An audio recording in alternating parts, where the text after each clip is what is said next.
This is Radio Now 95.3 FM. Come for the news, stay for informed conversations. Continuing our conversations this morning, we turn to legal matters. The trial of Nnamdi Kanu, the leader of the proscribed Indigenous People of Biafra, IPOB, has been postponed indefinitely. Mr. Kanu is standing trial before Justice Binta Nyako at the Federal High Court in Abuja on charges of terrorism. His legal challenges have taken multiple turns since 2017 and has seen multiple delays for several reasons. Our conversation today takes a look at how prolonged court cases impact the public perception of justice in the country. Joining us on the conversation is Felicia Uzoma Ifi, a legal practitioner. Good morning and thank you for joining us on the conversation. Good morning. It's a pleasure being here. All right. If we can get a general sense of how adjournments work, it might help us to understand why we see some cases take a long period of time before a decision is reached. Okay. Theoretically and practically, so an adjournment with respect to cases that are pending in court is when a matter is slated for either hearing, mention, continuation of proceedings, or most times mention or for further proceedings. And then for whatever reason, maybe on the part of the court, the litigants, or the lawyers involved, the matter could not go on, or nothing productive was done that day. That is, it will now require an adjournment. The case that ought to have gone on that day, or the business of the case that ought to have commenced that day, will then be postponed to another day. That is an adjournment. You adjourn the case from today to another day. Come back next time. We'll continue from where we stopped. That's an adjournment. So you speak about adjourning from today to another day. It gives you the sense that the other day is definitive. If we have a case today, I could adjourn it to, say, the 27th of February. In the instances where you have indefinite adjournments, what are the typical considerations or constraints around that? Having an indefinite adjournment, like the word indefinite literally means, it is indefinite. There is no date ahead. You can't foresee any date now. That is an indefinite adjournment. That adjournment, ordinarily, when the matter is being adjourned, they are giving you a definite date to come back for the court business to continue. But when there is an indefinite adjournment, that is to say, you're not foreseeing any date of coming back. It might be in the next 10 years, 5 years, 15 years, next 2 months, depends on some circumstances which we can now refer to as an intervening circumstance. If there is an intervening circumstance, you may come back. But if nothing happens between when the matter is adjourned indefinitely to that indefinite time, which we do not know, then it will remain there. It is indefinite.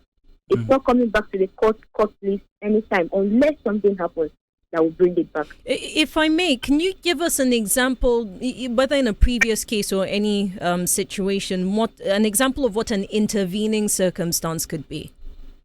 For instance, now mostly in pending litigation, whether civil or criminal, if there is an appeal, when we're talking about civil now, a matter may be adjourned sine die. It's still the same thing with indefinite. It may be adjourned sine die. You get.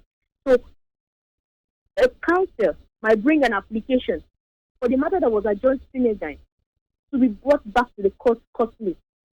That will not be the intervening circumstance. Or if a case is adjourned indefinitely, most times it will be pending an action. For instance, we don't want to discuss on Nnamdi Kanu's case because it is still sub judice. We don't want to talk about it. But let's say, for instance, somebody goes to court and there is an appeal pending that pending case now. The matter will be adjourned pending the determination and hearing of that appeal. If the appeal is heard and determined, the matter will now come back and it will proceed. That will now be the intervening circumstances, which will now be the decision taken upon the position appealed upon. So I consider the Administration of Criminal Justice Act of 2015, right? We know that when that legislation, when the bill was signed, one of the ultimate intentions was around speedy administration of justice, because there's a sense of justice delayed is justice denied. In cases where adjournments are based on whatever the legal considerations are, like the examples that you've given us now, in those kinds of cases, I'm curious as to what the impact is on the perception of justice. How do we then define that? How do we, I don't know if there's a sense of controlling it. How do we get people to understand that these processes are still very much within a judicial consideration? Adjournments are not just automatic. Most times it has legal factors that necessitated that adjournment. Like you said something about justice delayed is justice denied. It is correct. And in as much as you want to educate people with respect to why cases are being adjourned and the reason for that adjournment, it still will take a toll on them. If adjournments continue, the normal man, the common man, will then resort to self-help because they will now lose confidence in the judicial system. So irrespective of the explanation you're giving, irrespective of how you try to ameliorate or manage the situation, this is why this adjournment happened, this is why this adjournment happened, if it continues, and if there are no specific reasons given for it, or if there are conflicting reasons why that adjournment happened, it will still take a toll on the common person. And the person who do not have any legal background may see it as justice denied. Well, thank you very much, Ms. Ife, for your time and your expertise on this conversation. Felicia Uzoma Ife is a legal practitioner who joined us this morning to speak on the perception of justice in cases where in situations where court cases are postponed or adjourned, indefinitely.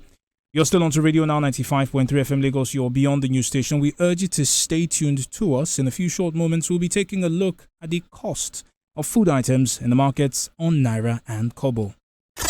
This is Radio Now 95.3 FM. Come for the news, stay for informed conversations.